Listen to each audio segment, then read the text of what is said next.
This is May 7th, and start recording on the week number 7. That's the 7th week on the class of New Testament background.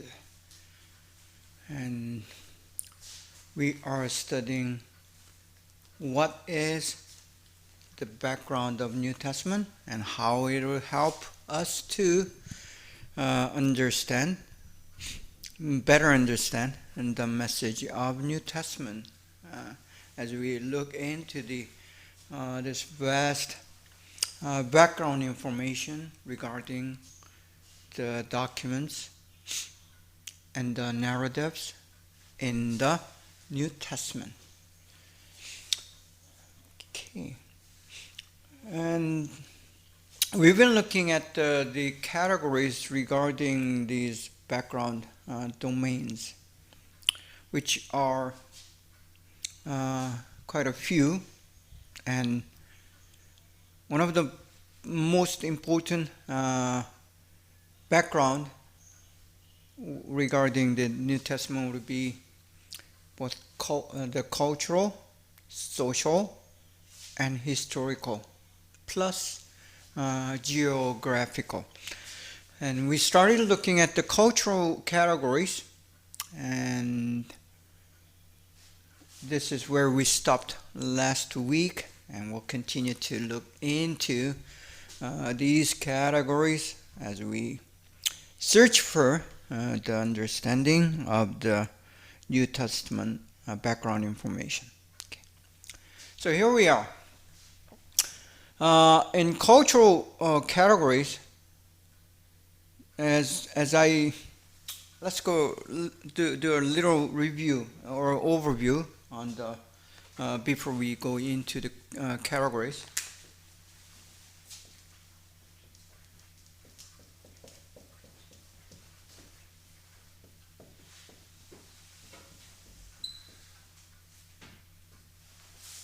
The reality or the context that we live in, any human being, for the matter, whether it's in the New Testament era or today's 21st century days. In these reality,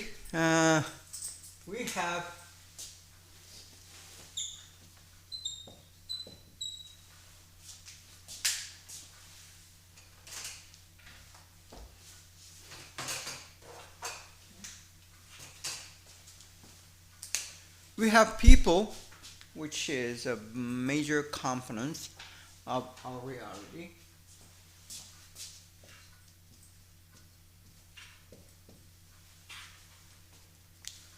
Then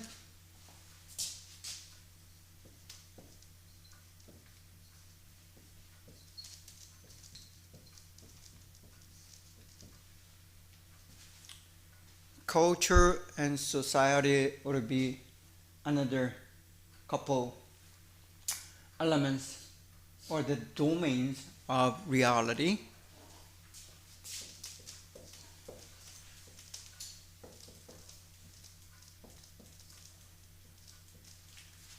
Then history would constitute also as a part of the reality. Then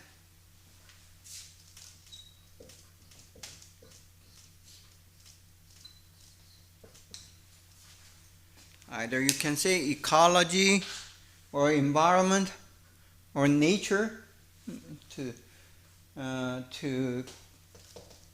be included or as a one of the major category of that reality. So these are the main reality spectrum or categories that we need to look into when we are thinking of this background of New Testament.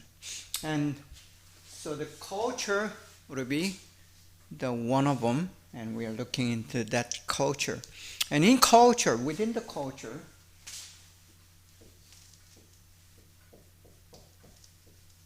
again, there are several many subcategories that will constitute a culture. This the system or the framework or platform is useful not only looking into the New Testament, but in every reality that we are facing. So please try to remember as much as possible. That's something that we need to kind of put into our head, and because this is useful in not only the background for information, but the story itself. We need to categorize these elements in the culture and try to see how these cultural areas would affect, influence the behavior or decision making or communication of a person or a group of person, which we are saying as a spirituality. So spirituality is probably the underlying, fundamental, the basic, and most probably important foundation or element for understanding our human behavior and just humanness in general. So that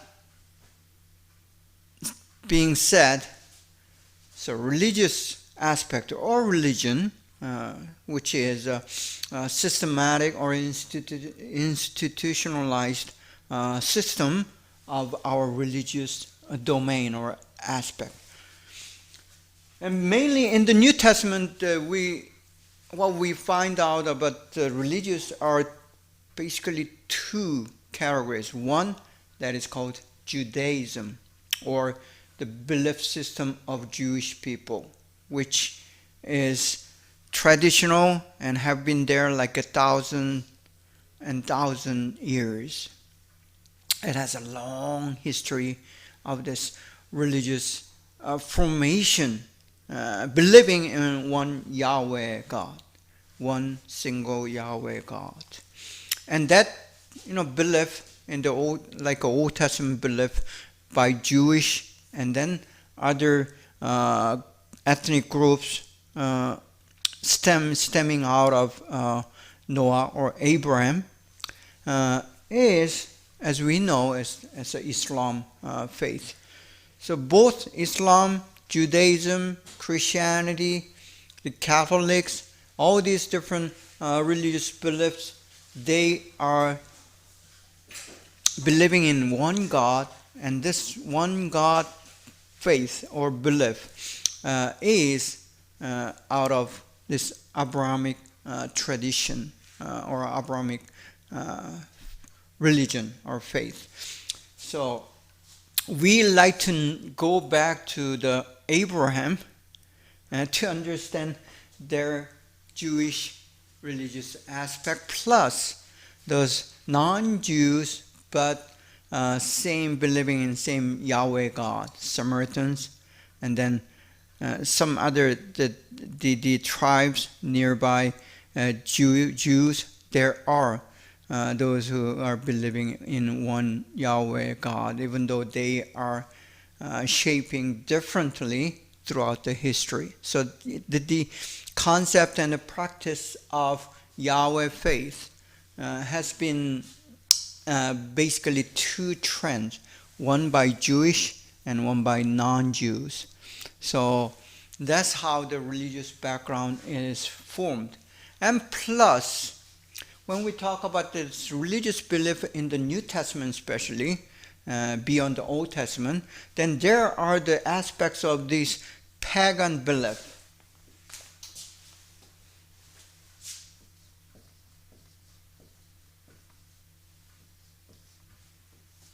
This is the word that is used in the New Testament, and also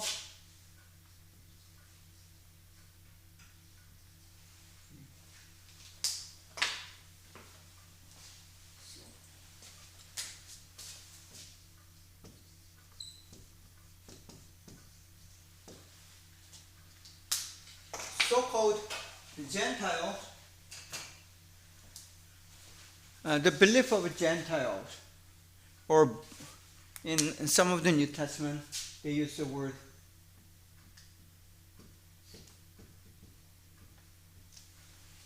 barbarians, meaning the people group who are without faith in God. So for Jews, if they do not believe in the Yahweh God, they were considered the Gentiles or barbarians or pagans. So there is this wide spectrum of so-called pagan belief. So the religious background, I mean, that would be probably the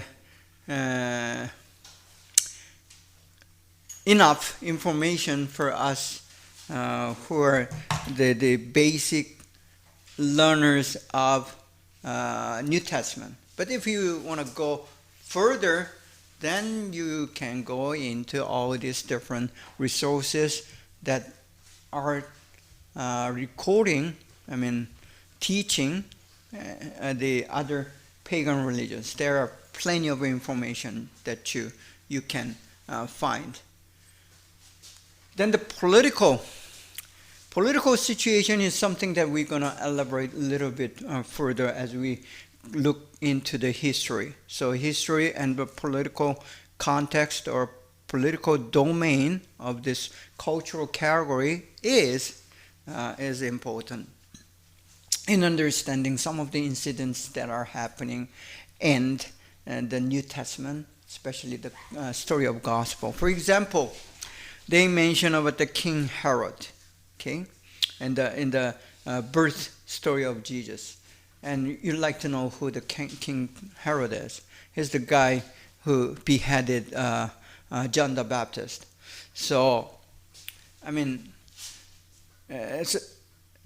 for the time of Jesus and in some of the ancient cultures or tyrant or king system, beheading a person is not a big deal. It's something happens like most every day. But the incident where John the Baptist is being beheaded, that story is quite bizarre. And so that's been recorded in the New Testament, right? And it has some political implication of that time around. So the king has absolute power, even though he's a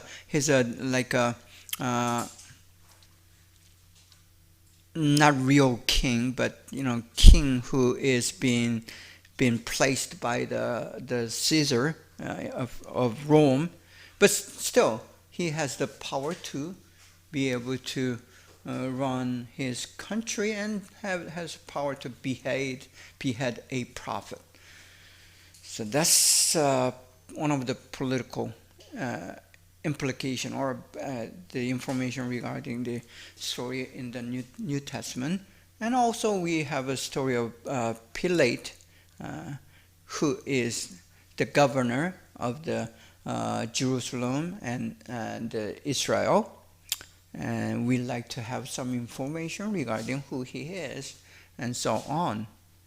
So those are like a political background information, and again, it is closely related to its historical development in the past for last 100 years or so. Economy is one of probably the major element that governs a human existence and behavior and decision making and so on. That's not only is in the modern times, probably it's so much deeper and intense in the old times. So the economy of a person or people or group of people will change the behavior and the life decisions, which will greatly influenced his or her existence. And we see many reference to their economical situation. Even Jesus, he mentions the word poor or rich or wealthy and so on. And some of his parables have a rich person who is not a God-fearing person and so on. So when someone is rich and wealthy, he or she is rather likely to be have that tendency not to worship or fear God, because he or she has the money power. Same thing in the old days, and those kind of context is important. Economical. Some other information regarding economical background would be the amount or worth of their currency, meaning the money, right? So today's money, and then the money that they used in the time of Jesus, like for example talent, we don't know how much it's worth, and then we try to figure out to today's currency or the worth of money. So those are some of the examples of trying to understand the economical aspect of the time, which will again influence our understanding of the message in the New Testament stories and the letters. Educational. There is not so much of educational information or the aspect in the gospel stories, but somewhere in the in the letters, in the case of Paul, for example, he had probably he's the most highly educated person who has written some of the New Testament. Peter, we know that he's not so much educated. He was able to read and write, but he was basically a fisherman, and he didn't have that much education. Except that the most Jewish people, the male, they would have some kind of or forms of education regarding the scripture. So the Bible is basically their material for the textbook. So they study and memorize part of or all the New Testament, the Old Testament. So that was their basic education. And probably, I'm assuming that Peter would have had some education reading the translation of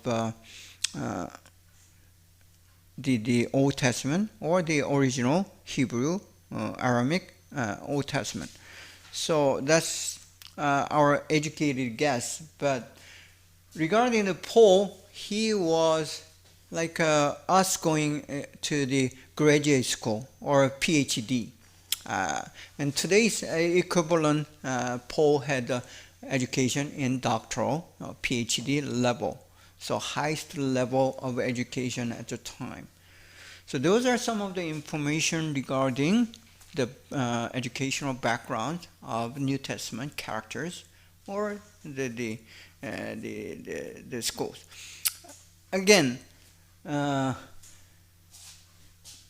he was in Ephesus. No. The Paul opened an educational institute teaching Bible, and it's called Tyrannus School or the Academy of Bible. It's like today's seminary, right? And the Paul stayed there like almost 2 years, teaching and letting them learn about the Old Testament and then who Jesus is. So those are some of the examples of educational institutions that we find in the New Testament records. Musical. Not a lot of musical aspects in the New Testament, but there is a musical domain or area that is also part of the cultural categories that we today experience. Continuing our categories in culture: artistic and athletic, medical. Medical information in the New Testament, what we find is that Jesus healing people by praying or laying of hands and so on. And also he is casting out demons. And today's term probably is both spiritual and medical. My work as a hospice chaplain is probably similar in that aspect. As a medical also, but it is spiritual. So there is that area that is overlapping both spiritual and medical. Same thing with the Jesus when he was healing these people or even raising the dead. And in today's medical terms, either raising the dead from bringing a man from death back to life, or having the resurrection is, or both are actually, it's impossible medically. It doesn't make sense, but it did happen in the New Testament time, and it does happen in today's world. Except the resurrection, it's not going to happen ever, never again. But resuscitation, medically speaking, they bringing, a person coming back to a medical death. They are medically pronounced dead, but somehow they come back alive, even like a few minutes or within few hours, sometimes even even few days. So these resuscitation is recorded in the Bible, and we do see the same thing happening today. So we can safely assume those records in the New Testament are true because it's happening today. It's a very scientific approach to the issue, some of those issues, so-called miracles. How about the healings by prayer? Same thing. It is happening in today's world, not just within Christianity, but in other religions. We do see this miraculous healings by prayer.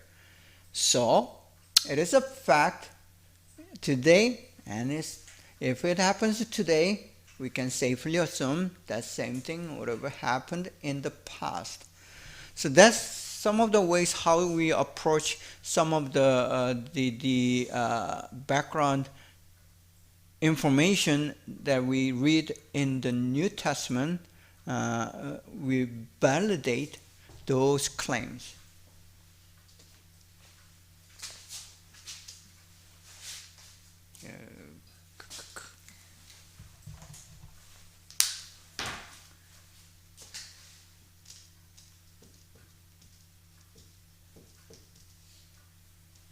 This would be one of the important academic and scientific approach when we are doing any sort of study or learning or research. Validation, whether it's a liberal arts or the science, natural science, this is a key. If you cannot validate, we don't think it is trustworthy or authentic or how do we say? It is not fact.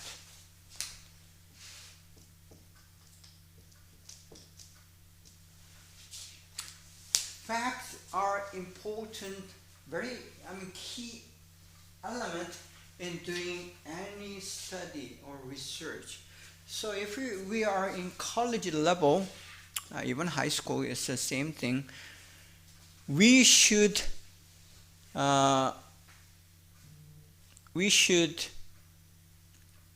elaborate our thought process or logical rational process based on the fact or facts. It doesn't matter whether we are doing the liberal arts like linguistic studies, sociology, or psychology. Those also need to have these facts underlying. Of course, it is certain, and as a rule for natural science, to base any of your discussions or the learning to base on the facts. What we are trying to do is try to first find the facts regarding the New Testament background. Once you validate and verify, another word would be verify if it is whether it is true or trustworthy, reliable. So if it is reliable information or objective information that has been tested and verified, we will call them fact or facts. So even as a believer Christian, even though we are dealing with the spiritual matters or unseen matters, that does not mean that you don't need to verify or validate the things that are claimed.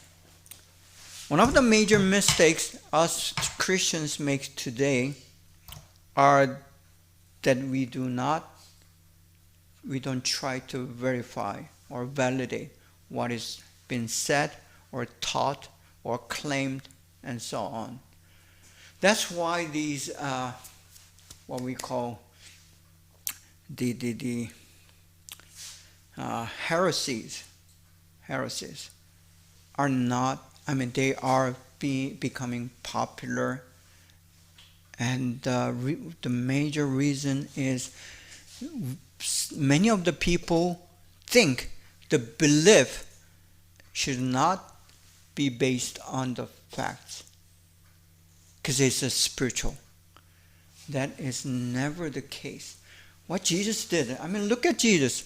He keeps trying to validate and verify his claims to the people that he are encountering.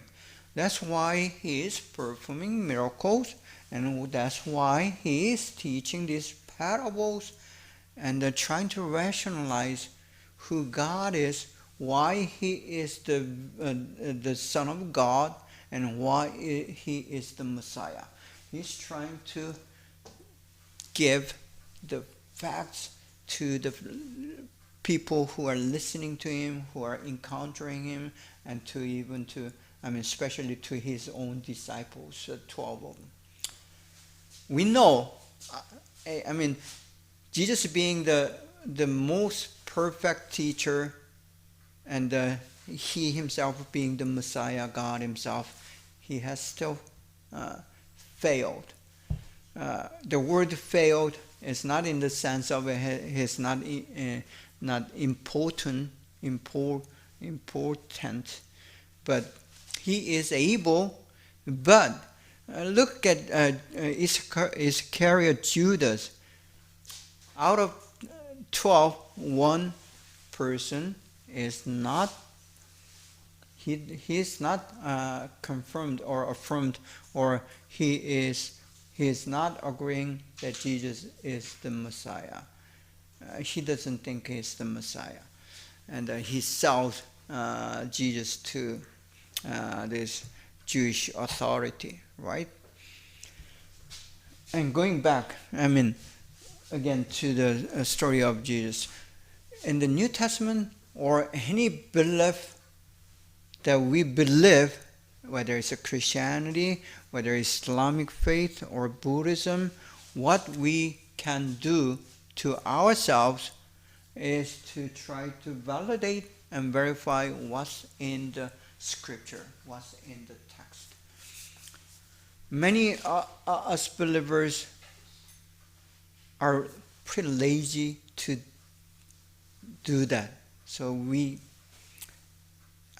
just try to listen to what is heard in the sermon and just take it granted, meaning you just trust your pastor.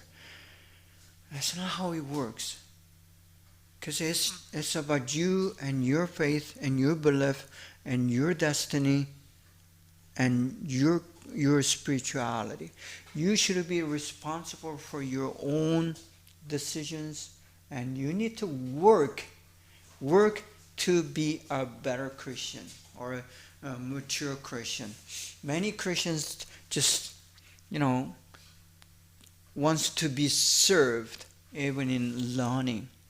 So they don't work.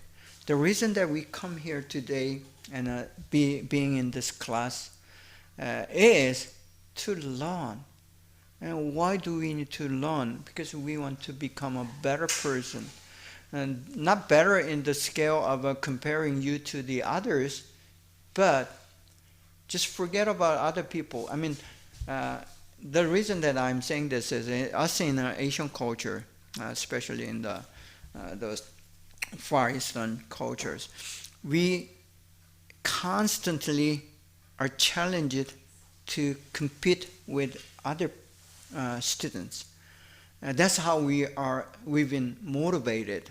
And because of that reason, we are very used to, trying to make your rank among the others and try to put yourself at the top of those rank. And we have, and there's a saying in Korea that unless you're number one, that it means nothing.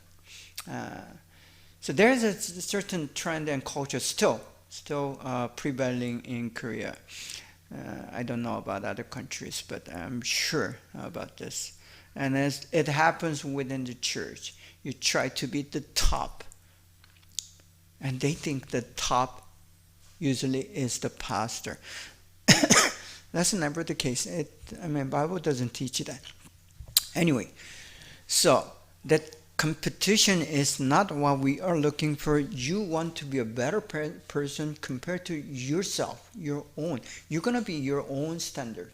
So you should be better today than yesterday. That's how we measure ourselves. We don't try to compare ourselves to some other person who might be better or less than us. This is a very critical paradigm for us, especially Asians, need to change if you want to become a biblical Christian. And going back to this, so we need to study and learn and educate and do the research and give efforts in the gaining the knowledge, not to get a degree or not to, those are the byproducts. We want to do that because I want to become a better believer. That's what Jesus and the God the Father and the Holy Spirit are expecting from me. So, to do that, one of the major aspects is not just try to believe whatever is thrown to you, but you're going to examine the things that you hear and see and listen and try to validate them. So, going back to the topics. So medical and then ethnic. There are many ethnic issues, just like the first class that we did. There's a word Samaritan. And Samaritans are the second-class citizen in the Jewish context. And because of their ethnicity, they're mixed. And then because they are mixed, they are not considered a Jew. The Jew should be a pure Jew. And so this ethnicity issue it matters. in the New Testament. And then there are reference to the Gentiles or centurions, and then who's the name of guy? I just in the story of Acts, you read the story that Peter having a dream, and going to see Cornelius, who is a foreigner, Gentile. He's not a Jew, and then there's that food issue associated with the ethnic issues, because usually Jews would not associate with the other Gentile people unless it's a business. You are not to expect to have a personal relationship or the friendship with the non-Jews. But Peter, because of the Holy Spirit, he has to cross that wall, and then the boundary. So this regarding ethnicity is usually that wall and the boundary between ethnic to another ethnic people. And the New Testament teaches, and the Jesus teaches us to cross that and regard those ethnic boundary no longer as a boundary. See, this is also important for us Christians who are living, especially in America. I mean, there's multi-ethnic context. Our reality, we have white, black, and all the different ethnic groups. And some of older Korean Christians, they still have this racial discriminatory perspective, because they learned. I mean, it's been there for their life. So it is pretty difficult for them to overcome that. But, biblical teachings, ethnicity is just their diversity that are given to us, whether it's a language, whether it's color of skins, and so on. Which means there is no better ethnic groups than the other, just as every individual is. So this so-called ethnocentric idea, or the perspective, or the attitude, ethnocentric means my race is better than others. And the Jews, especially, they had that perspective. So in the past, they kind of racist. So in the past, the Jews, they kind of racist. Yeah, they were. They were racist.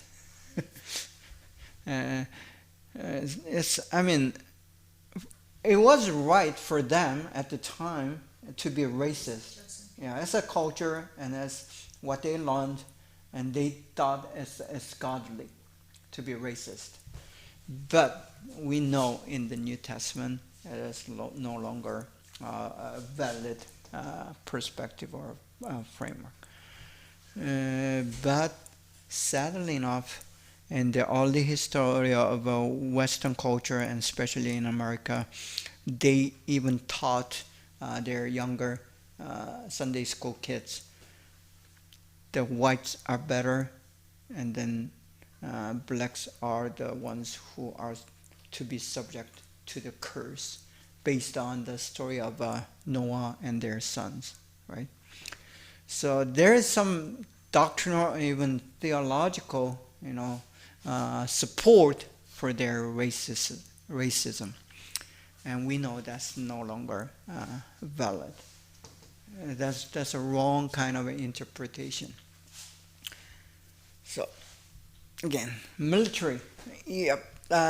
Unless you are a military person or who has been to the military service, some of the terms and then the pictures that are appearing in the New Testament regarding this military, for example, centurion, and there are reference to the soldiers and so on. is not so quite yours.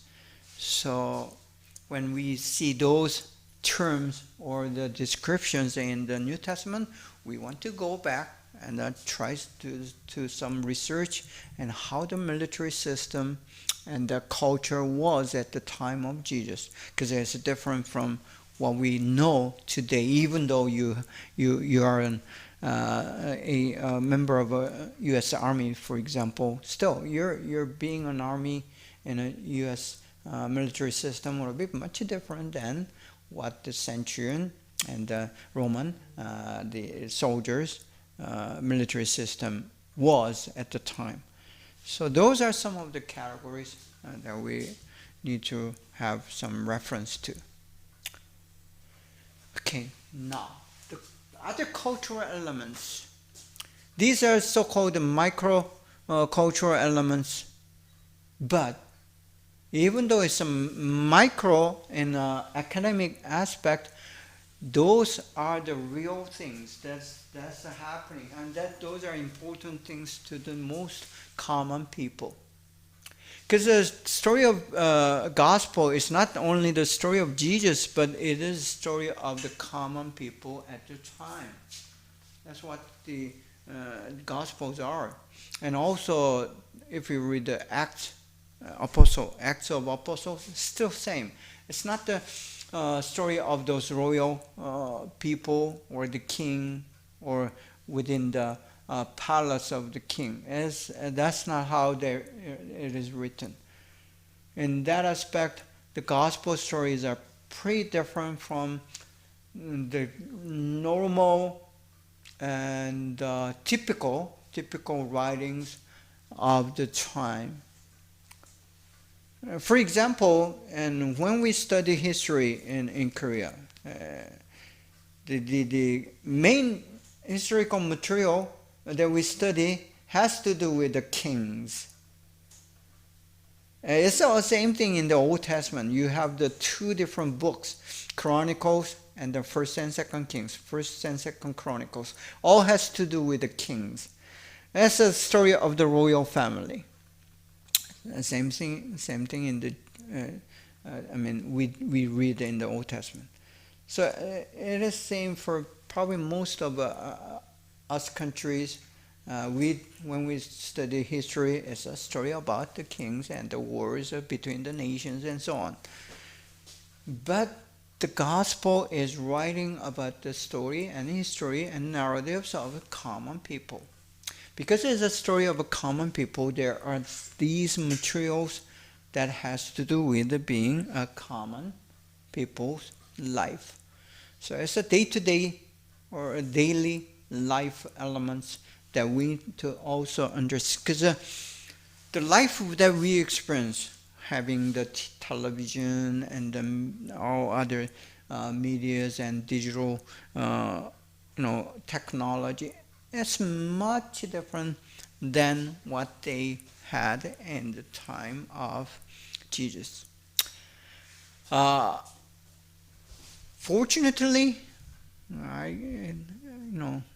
fortunately, in the aspect of understanding the biblical context. If you have grown up when you're young in the rural areas of,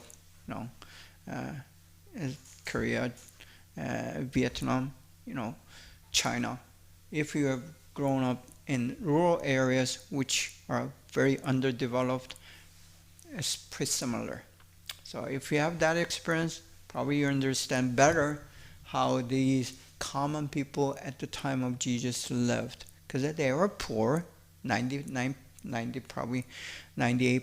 of people were living in poverty, not having enough food or the good place to sleep, or lacking the water system. This is common. Unless you're the royal people or the those highly honored group of people called, what's the name?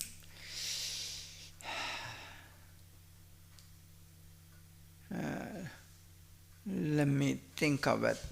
So those who are politically and financially those upper group. Unless you are one of them, most people lived in that poverty. And when I grew up, the rural area in Korea, when I go to my, the grandma's place, which is a rural area, they were poor. I mean, you eat the 3 meals, but it's not like a meals that we have today. And they lived in this straw roofed house with the walls built out of mud and so on. That's common, and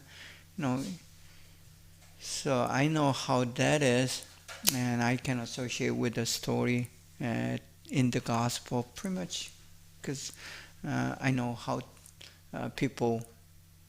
poor people lived, and in that time and even today. So going into these things, food and drink, we looked at the story of a Samaritan woman, and she probably walked a mile or two to Jacob's well.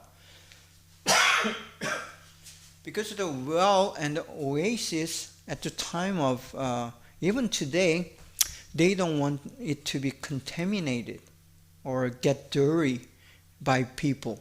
So they had their house, the town, pretty much far from oasis.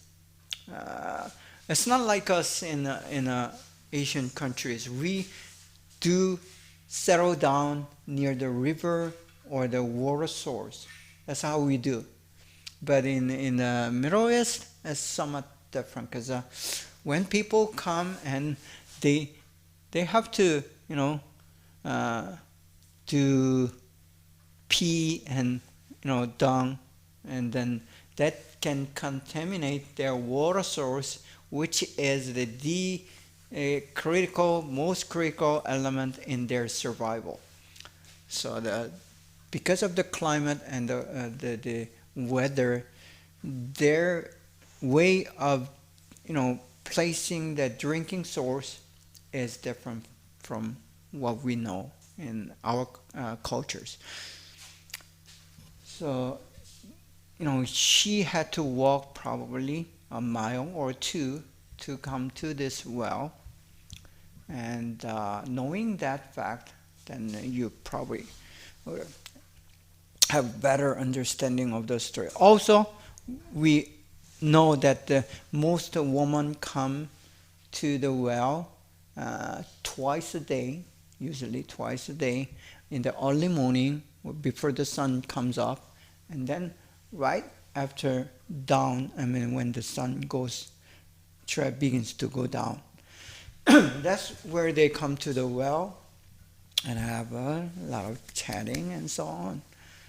So that's kind of culture that we want to understand. Food. The main food for the Jewish people at the time was the bread and the wine.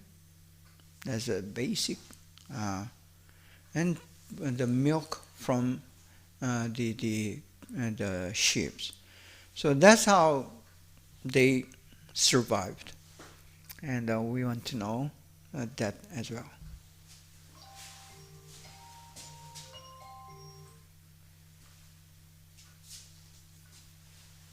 So for us to have, when Bible says a bread is like it's not the major source of our food. We eat rice, right? And so we have to associate that bread to rice to understand the story.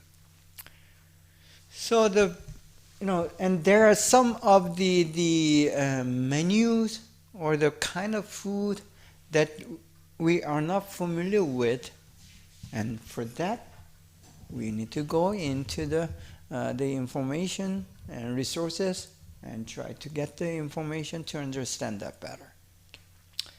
All right, let's take a 10 minutes break and please come back at 11 to continue our discussion. Thank you.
Okay, let us start.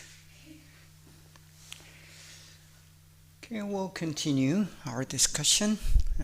And this is going to be the second hour of week number 7. We're talking about food and drinks, daily stuff. The clothes.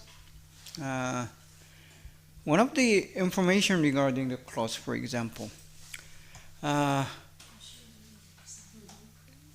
Bible in the New Testament narrative, one thing that you want to know about the clothes in the New Testament time, this cloth, today, cloth is something that probably everyone can afford. And there is a saying today, there is something like a one-use cloth. You wear just one and throw it away, just like we have one-time use cups and paper plates and so on. So we read in the articles, there's a mountain of used clothes in the Chile or in South America, the desert somewhere.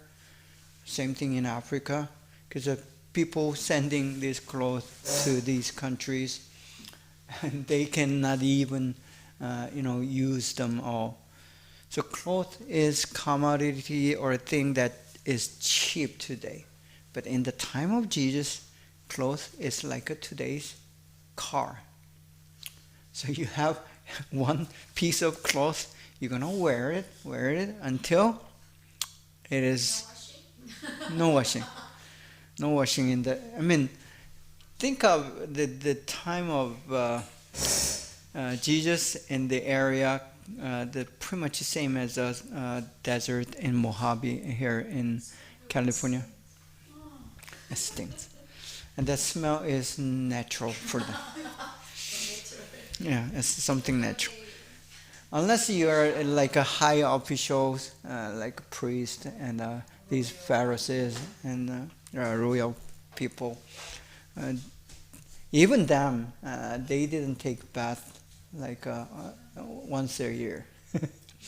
So smell is something that it's natural. It's there.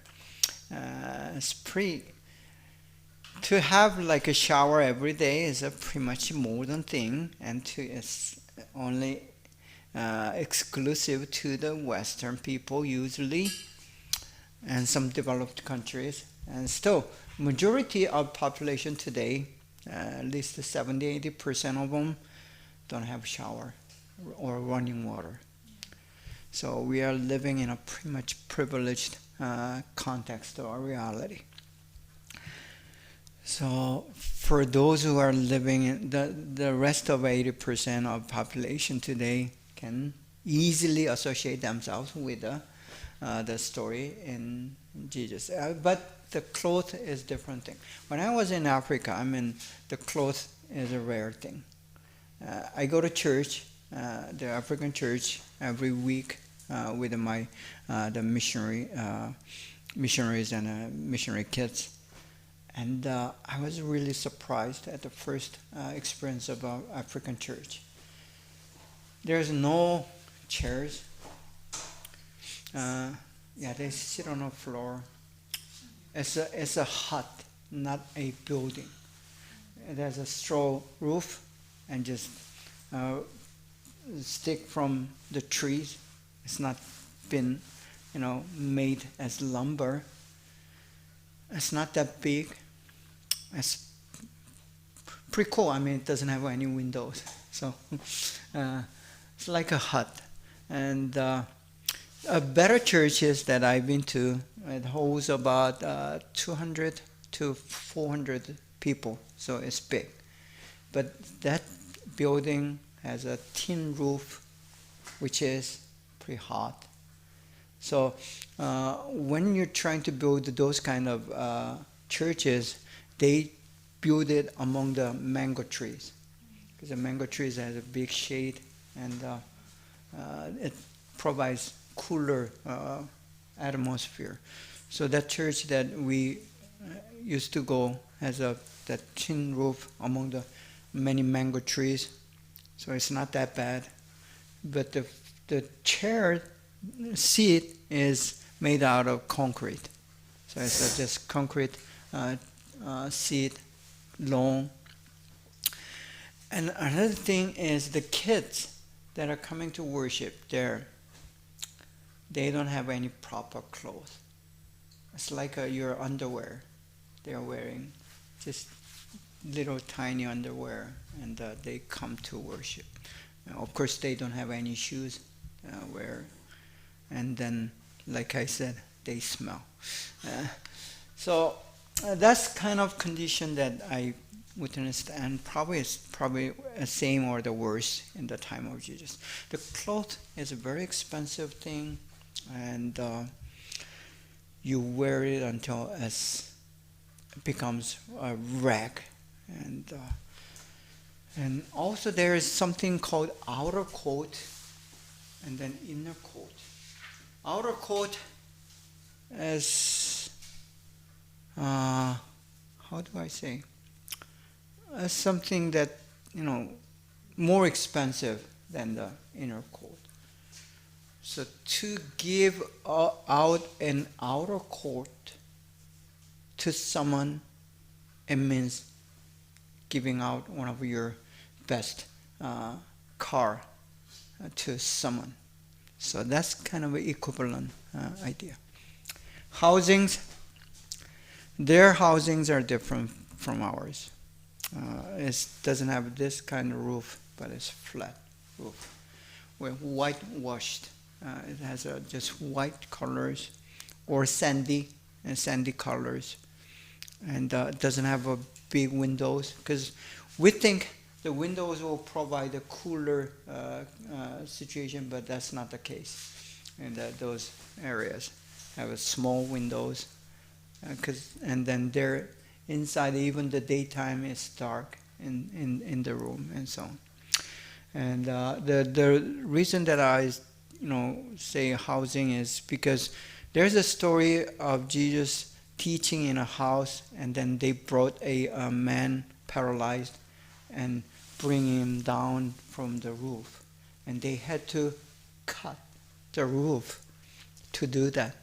And so if you understand how housing was, that you probably better understand the story. Sexuality, that is much different from ours today. And one thing that, regarding sexuality in the time of Jesus is it's pretty much male-oriented.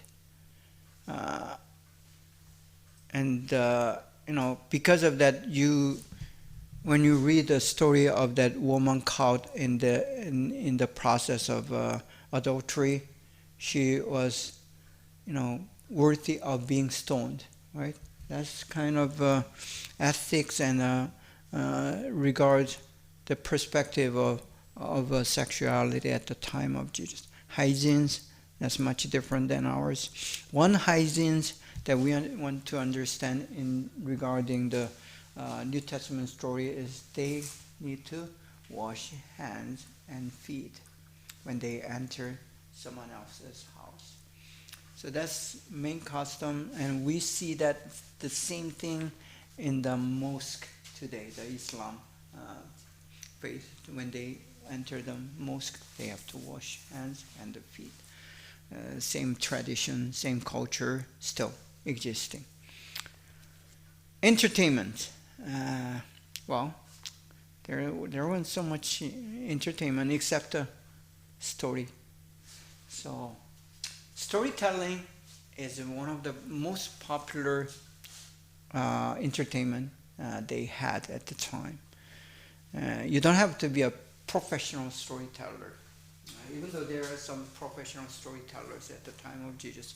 And the same thing we had in Korea, so we have a good understanding of how it was. But storytellers, every town had a storytellers, not professional, but they love to tell the story, and they not only just tell the story, but they make it very fun and interesting.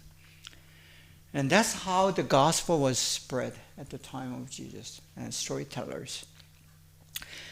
And child fostering, that would be much different than what we experience today.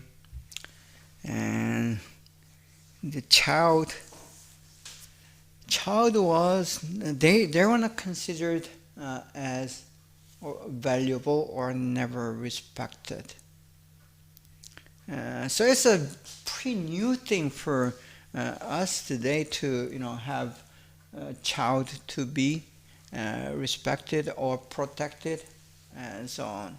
At the time of Jesus, child is just still a thing, not a person. Elderly and children, same thing. Okay. Manufacturing. One thing that regarding the manufacturing is that Jesus being the carpenter, mainly our idea of carpentry is to deal with the wood and lumbers and make tables and chairs and so on. That's a part of their job. But in the time of Jesus, when they say carpenter, it means the one who deals with the stone as well. Or that's a primary thing of carpenters. So all the carpenters at the time of Jesus, first they has to have that skills to deal with the stones, and then wood. So that's a kind of different pictures than we know of today. Agriculture. Agriculture is an important part in the understanding of the story, especially in narratives in the New Testament. Because Jesus uses a lot of images and pictures and items from the agriculture. For example, Jesus gives a parable of 4 different fields. The parable of seeding or seed. It drops to the 4 different kind of land, and it results 4 different the outcomes, right? And to understand that, you have to have a certain idea about how agriculture is done in the Middle East. They do not dig and plant. They just throw the seed, and that's how they plant either it's the wheat or the other grains. So that's the way they did it, and you need to have that good picture of that agriculture. And also regarding the agriculture, the climate and the rain is very important in understanding that, because there's a clear distinction between the dry season and rainy season, and you plant just right before the rainy season, and then you have to harvest before it becomes dry season. So harvesting is very timing or time sensitive element. So when Jesus gives that the parable of harvest regarding the kingdom of God, the first thing that comes to their mind is the timing.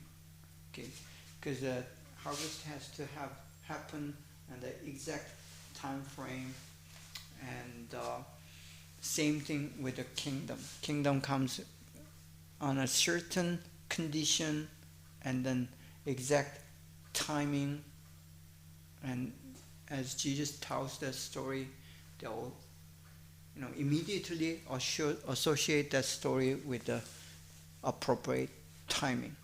So that's another fishery. Again, majority of the disciples out of 12 they are fishermen from the same town. So fishery, one of the popular examples that are given in regarding the fishery is when Jesus in the I think it's Luke 5, Jesus comes to the lake and Peter was fishing early in the morning, but he didn't get anything, and Jesus tells him, just go into the deeper lake and throw out a net, and then he gets a whole bunch of fishes, which to the fishermen as nonsense to throw the net in the deep and right after sun is up. So that makes a miracle more miracle, because normal fishermen would not do that even after washing all the net. If you know the fishery and the netting, you have to clean it. Very time consuming, and it takes a lot of effort, and then you have to fold it in a certain way to throw it next time. He has done that already. He's finished for the day, and he was ready to go home, and Jesus comes up and tells him, go ahead and throw that in the dip, which is nonsense after nonsense. And then Peter says, okay, because you tell me, I'm gonna do it. So that teaches how the obedience to Jesus would be like. So that's a good lesson for us. And if you know that background information, then we know how difficult it was for Peter to obey Jesus, and for him being the fisherman all his life, and Jesus being only the carpenter for all his life, and being the son of carpenter. And he would think, what do you know about fishery? And so those background information regarding fishery would help us to have a better understanding of the story itself. Pasturing. Also, it is one of the most popular business or the industry at the time of Jesus, other than fishery and agriculture. Pasturing, growing sheep, and raising cows. They didn't raise pigs. And we ask why they did not raise pigs, because the Old Testament tells them and teaches them, and God gives them the order not to eat pig, period. So those information would help us understanding what the pig means in their culture. And there's a story of pig they're running out of the cliff to die. And to understand that, you should have that knowledge about their perspective on animal called pig. Pasturing sheep, lost sheep, 99 in the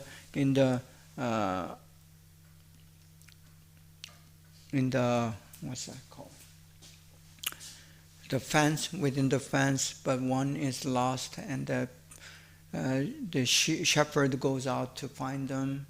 To understand that story, you need to have some understanding about how raising the sheep.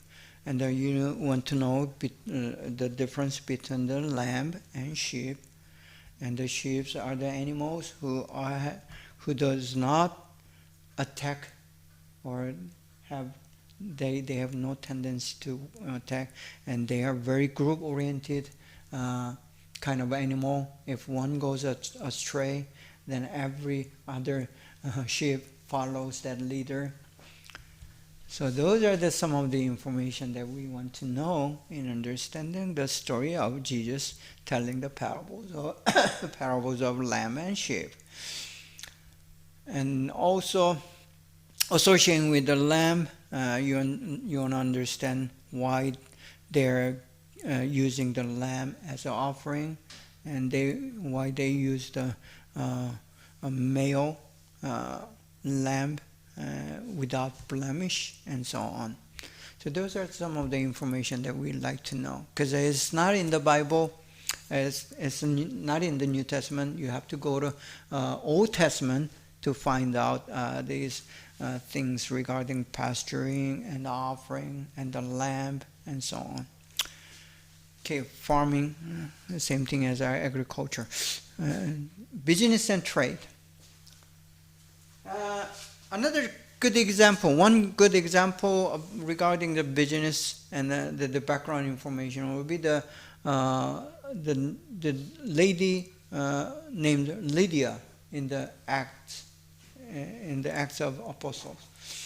The Lydia is a woman who deals with this purple.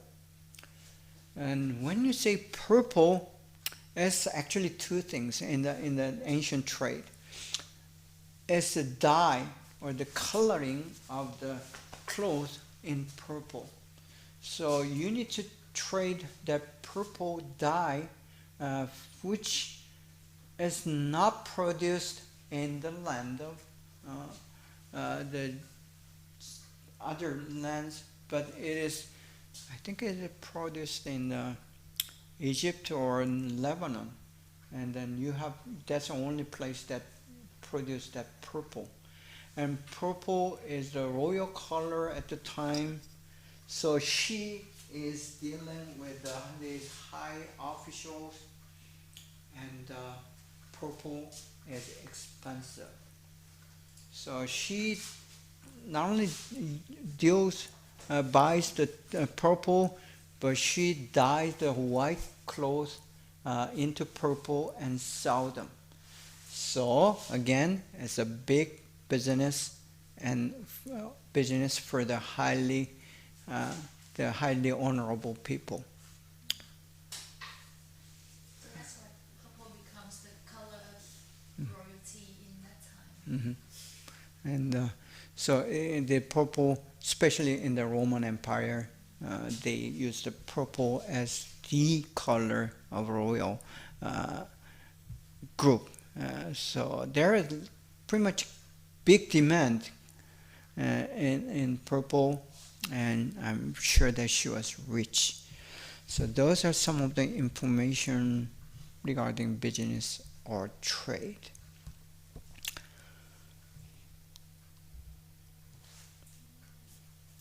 Okay. It is from sea snails. The dye is from sea snails. Okay. So that sea snail is rare, and they have to process that. Found along Israel's coast. Mm-hmm. Okay, thank you.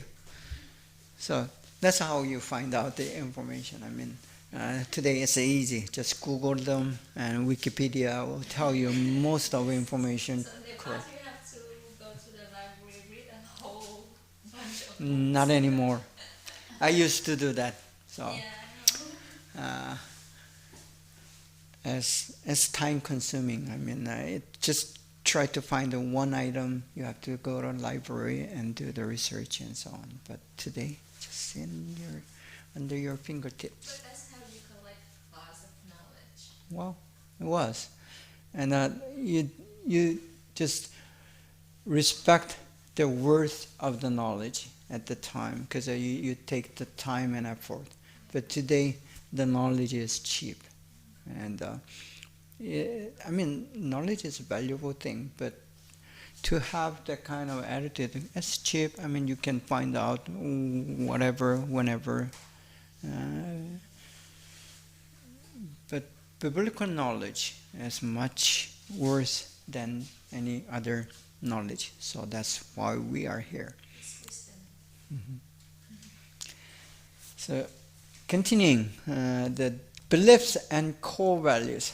See, this probably is the key, the fundamental, most essential thing that we need to go into as we talk about the background. These other things, social cultural elements, it does help us in understanding biblical message. But about the beliefs and core values, these are the thing, and that's the most important thing in understanding the message in the New Testament. Religion and belief. We talked about religion within the culture, but not like it today. The religion is the dominant element that rules one's existence. So reality times religion means their existence, and usually there is no other things than religion to rule and dominate their existence. So to have knowledge on their religion, especially when we are dealing with the New Testament, we like to know how Jews believed about the reality.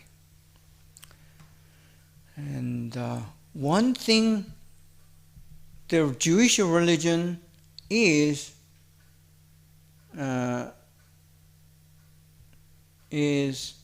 looking into at the time of Jesus is the idea of Messiah or Messianic kingdom.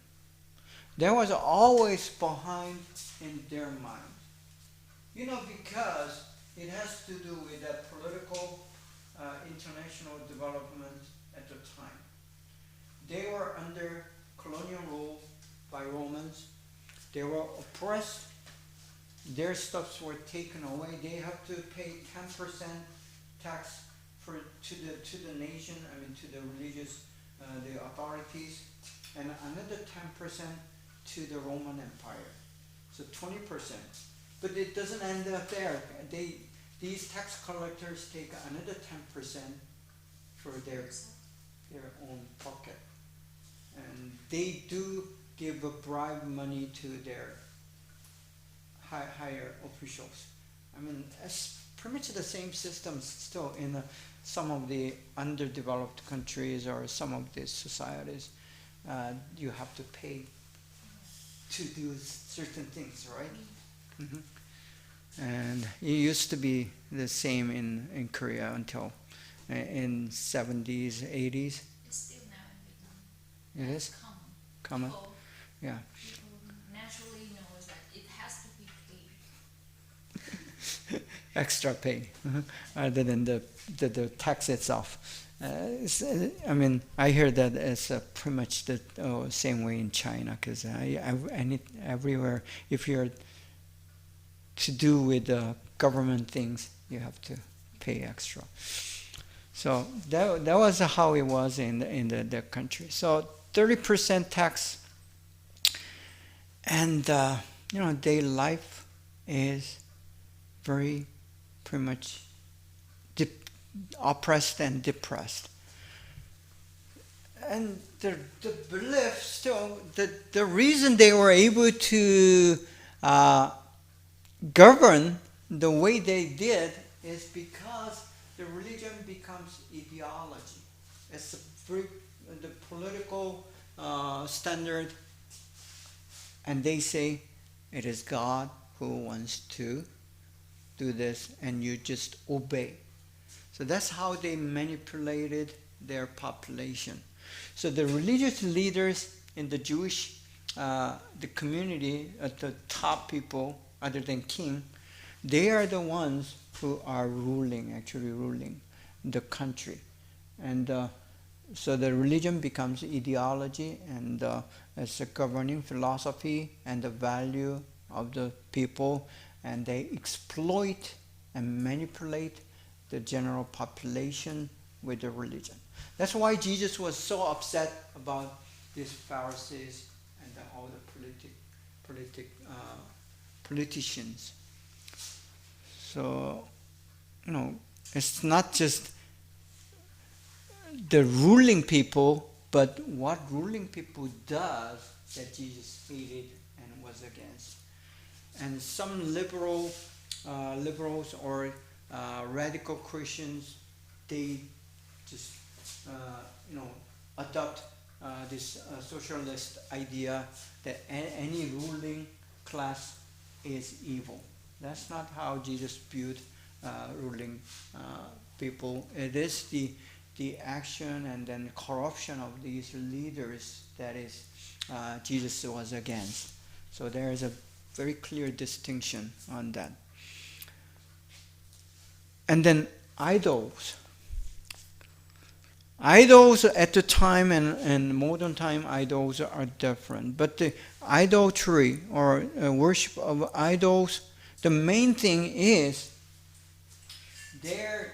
It's not so much of the you're worshiping something that is lifeless, but it is the motive of idol worship.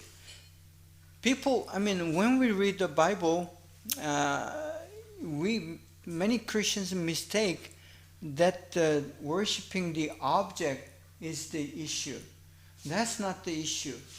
Idol worship means in the Bible, both Old Testament and New Testament, especially in the New Testament, when Jesus is teaching about idol worship, it is the self-worship.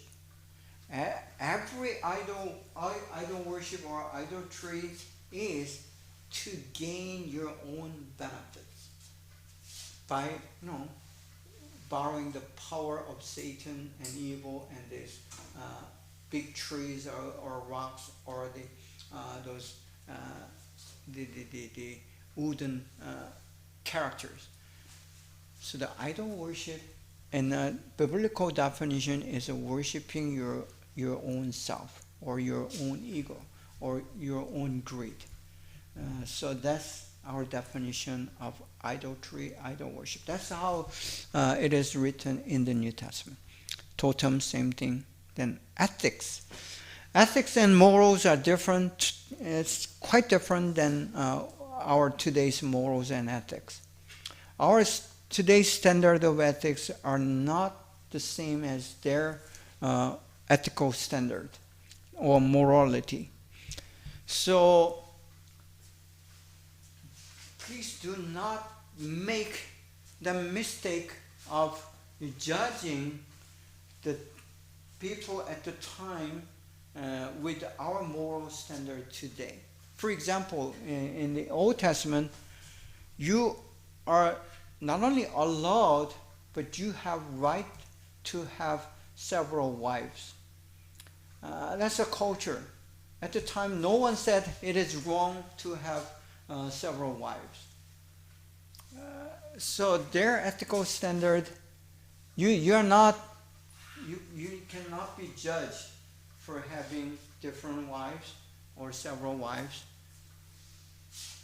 And if we come and say, oh, Abram had a second wife, and that's why the Hagar became the trouble to Abram's family. That wasn't the case. That's some kind of wrong interpretation in our time with our moral standard. Same thing with the New Testament. When you go to the New Testament, you try to understand the story of a prodigal son. Okay.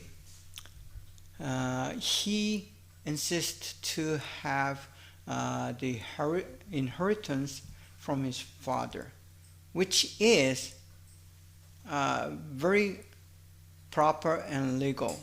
Only thing he was, doing wrong was his father is not dead yet.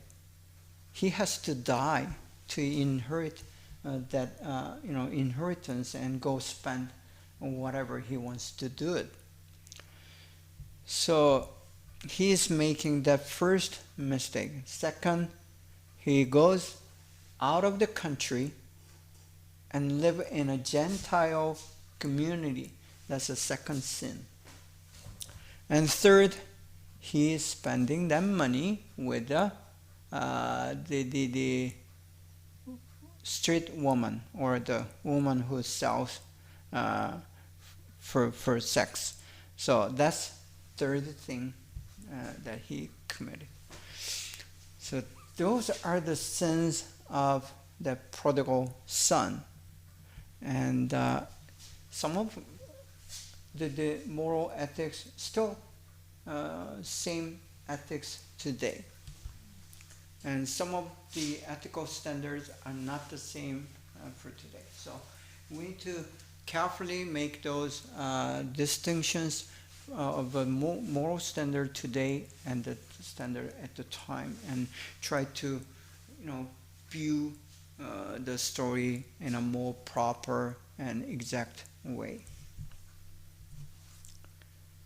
Still continuing on the item of the topic of belief and core values, isms. Today we have more isms or the system of belief than they had. Because in the time of Jesus, there's only one ism, which is Judaism or Judaic belief. And it's a religion, and it is an ism, and it is a philosophy. So these ideology, philosophy, and isms are in one at the time of Jesus, for at least the Jewish people. And then one thing that we read from the history is that there's another ism that's coming into Jewish culture, which is Hellenism. Hellenism is the most popular cultural, social, philosophical idea that is dominant in the Roman Empire, because this Israel, Palestine, land of Palestine, is under the Roman rule, and because Roman soldiers and then the trade people, business person are coming into their land freely, and even live amongst them. For example, city of Capernaum is a city of international trade and international. The Roman the military settlement. They would have pretty much big influence by this Hellenistic culture and social and ethical and moral and even religious isms. So, knowing that, we can naturally and logically assume there has been a conflict between the Judaic belief and Hellenistic belief. It crashes. And we call that a culture crash.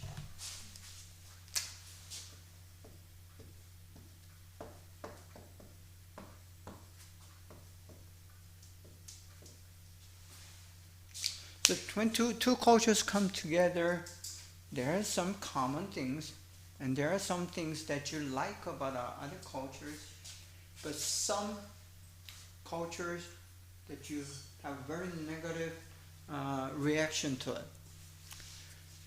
So same thing happened there in the time of Jesus. I mean, the Greek cultures, Hellenistic cultures coming in, not only in the daily stuff, but in the form of isms, the belief, the ideas, and it includes philosophies and the ideology and so on. So that's one of the tension that was existing among the Jewish people. And another culture crash is against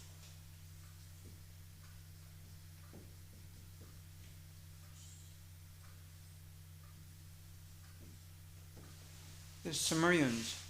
They're another, big body of ethnic people with a different kind of belief and culture, and they live just, nearby this Jewish community, Israel and Judea, and there is a big part of Samaritan community within land of Judea. So Because of that, there's a very similar cultural clash between these two groups of people. Then there what we call as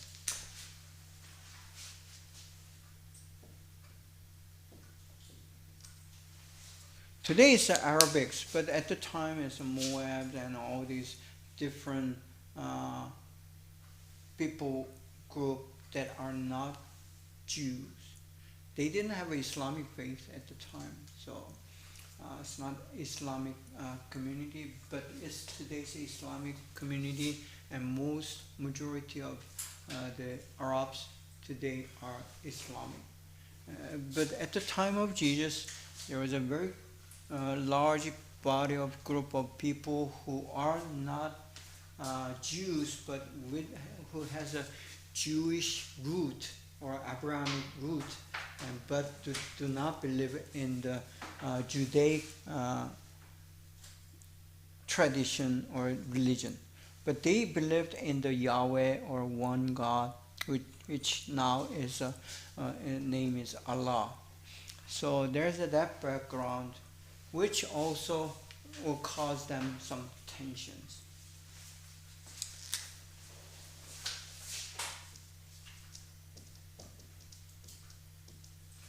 So these tensions between the group of people which has a historic background to come to this certain point of tension is important for us, because when Jesus teaches, he has to deal with this reality that embedded or has hidden underlying tensions with the other group of people. So those are apparent in the story of gospel. There are many examples of that, especially when you go to Acts. After the Gospels, the Acts extends the gospel influence beyond Jerusalem and Judea, and it goes to Samaria and to the end of the earth. That's how it progresses. So as the gospel expands its influence and dominance over other areas beyond Jerusalem and Judea, then you'll face more tensions. So in the Acts, you will see these the tensions or crash of culture, which means the crash of core values. What is significant to us is when we become a believer, a Christian, we will experience this culture crash in ours. There's a Christian culture and there's non-Christian culture that we are used to. And we find the tensions and the conflicts within ourselves. So, that tells us when you have this tension and conflicts in yourself, that means you're becoming more like a Christian. Or another way of putting it is, in Christian growth, there is that conflict and tensions and crash that is happening within ourselves. And it continues until the end. So even after 40 years of being a believer, still there are these tensions coming on, new tensions, or there's some tensions come back. So it happens, and it is natural. I mean, it is the way that we grow and mature. Now, the next item, sects and cults. The cults, and there is a difference. Sects, it means the subdivision with the different ideas. so the main belief it will be the same, or the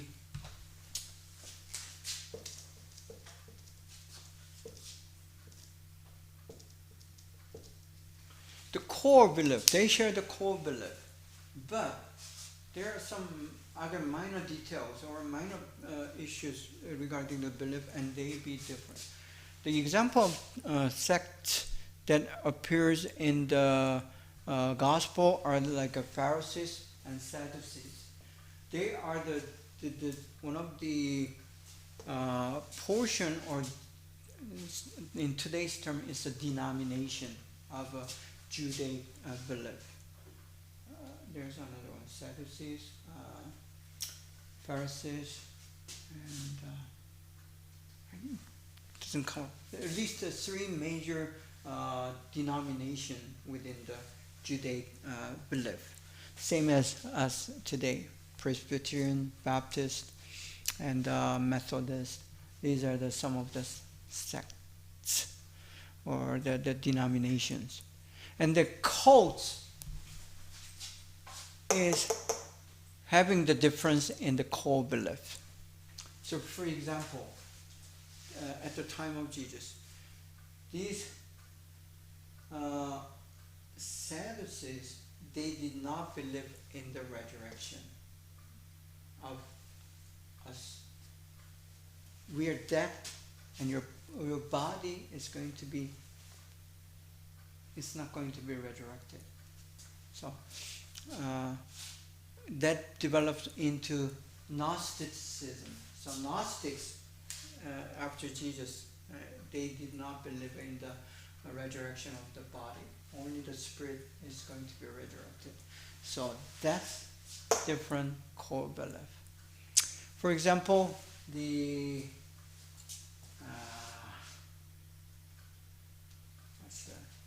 Jehovah's Witness, they have a different idea about who Jesus is. I mean, that's the core belief for us. Jesus is man and God, and he's one of the three, the person of Godhead, and that they share the same status, equal. They are equal, but Jehovah's Witness, they have different ideas. So that's about the core belief. That's when it's different, we call it cults. So core belief can be like similar to doctrine. So it's like they're like a Westminster Confession, and then the what we call the Confession of Belief. And for example, in our Southern Baptist tradition, we have certain statement that we agree, and when you are being baptized. So those are the so-called core belief, like a virgin birth and the resurrection, and both man and Godhood of Jesus Christ. And what else? Trinity is one, and the authority of the Bible. That's one thing that we include as evangelicals, and some Christians do not include that. The final, only ultimate authority for Christian existence, that is the Bible, and some don't agree on that. So that's disagreement of core belief, and when that happens, we consider them as non-evangelical. So evangelical means biblical. So okay, well, thank you, and we'll stop here today, and we'll continue next week. And